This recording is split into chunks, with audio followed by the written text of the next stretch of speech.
araw ay masasama, sabi ng Biblia. Kaya kailangan nasa loob tayo ng pagkukup ng Diyos para makakita tayo ng mabubuting araw. Kasi ang isang araw sa looban ng Panginoon ay mabuti kaysa 1,000. Wala sa Bibliang Biyernes Santo o Huwebes Santo. Wala.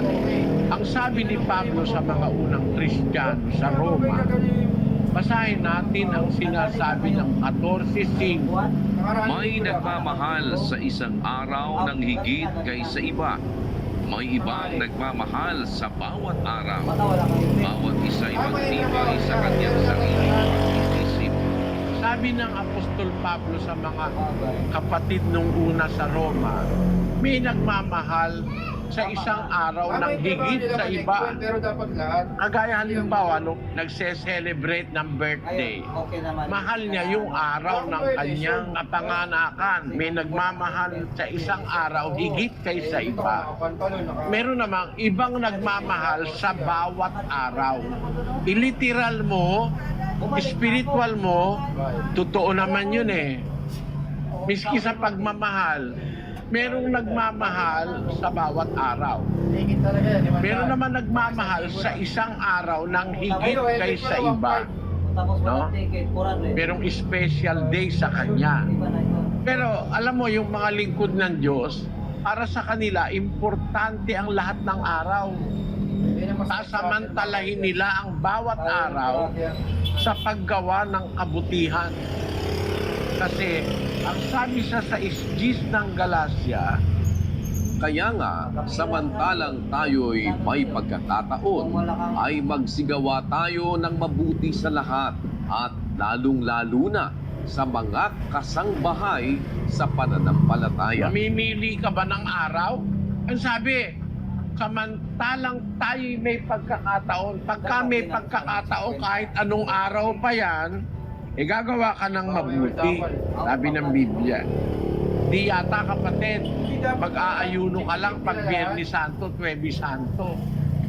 Ang ayuno pwede mo namang gawin kahit anong araw ng taon.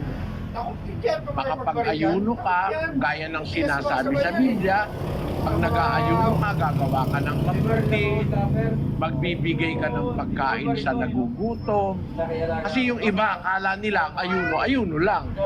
Hindi, may palatuntunan ng Diyos sa pag-aayuno. Pag hindi ka kumakain, nag-aayuno ka, yung walang pagkain, papakanin mo. Pag nag-aayuno ka, yung nakita mo walang damit, dadamitan mo. Gagawa ka ng kabutihan sa araw ng pag-aayuno. Pag nag-aayuno ka, huwag kang sisiping sa asawa. Nag-aayuno ka kasi, nasa Biblia yun eh. Basahin na nga natin yung 7:5 ng Korinto, kapatid na dahil.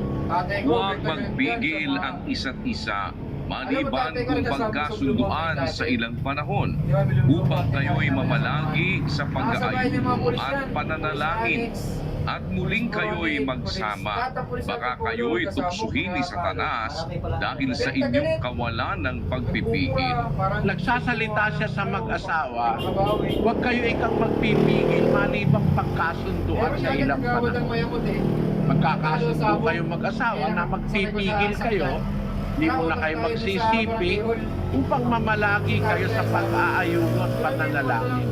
Ang pag-aayuno, kaalinsabay ng pagpipigil sa mga gawain ng laman.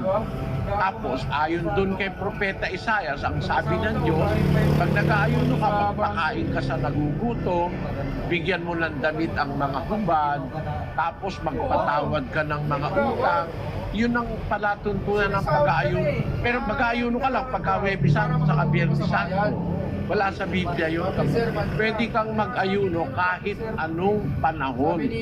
Pag kailangan mong mag-ayuno at humihiling ka sa Diyos ng mga bagay na kailangan ng iyong kapwa, ng sarili mo, ng mahal mo sa buhay.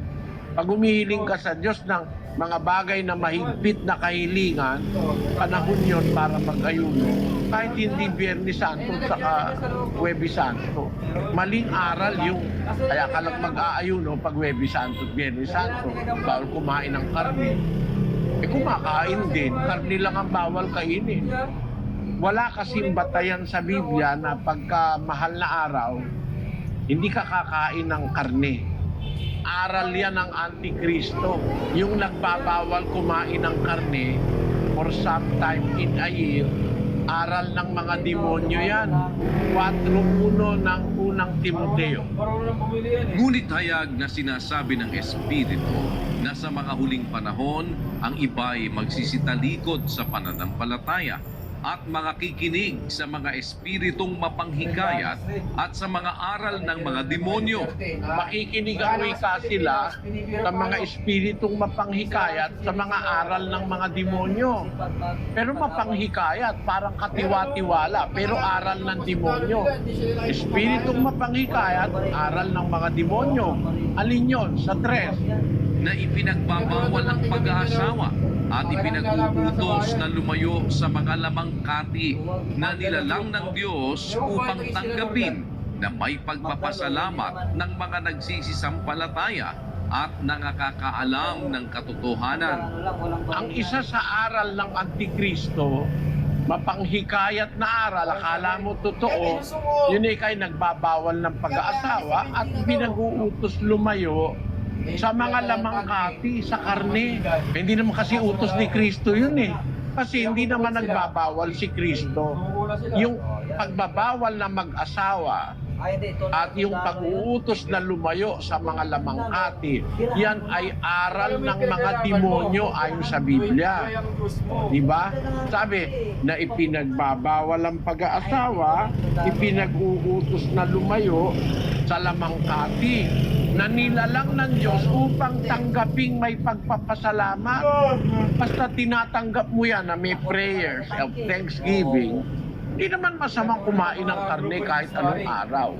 Maliban na lang, binabawal sa iyo yung karne for medical reasons. Halimbawa, yung mga may sakit sa bato, dapat magbawa-bawa sa karne. Pero pag wala ka naman sakit sa bato, wala ka namang gout, hindi naman masama kumain ng karne para pagbawalan ka. Aral po ng Antikristo yan.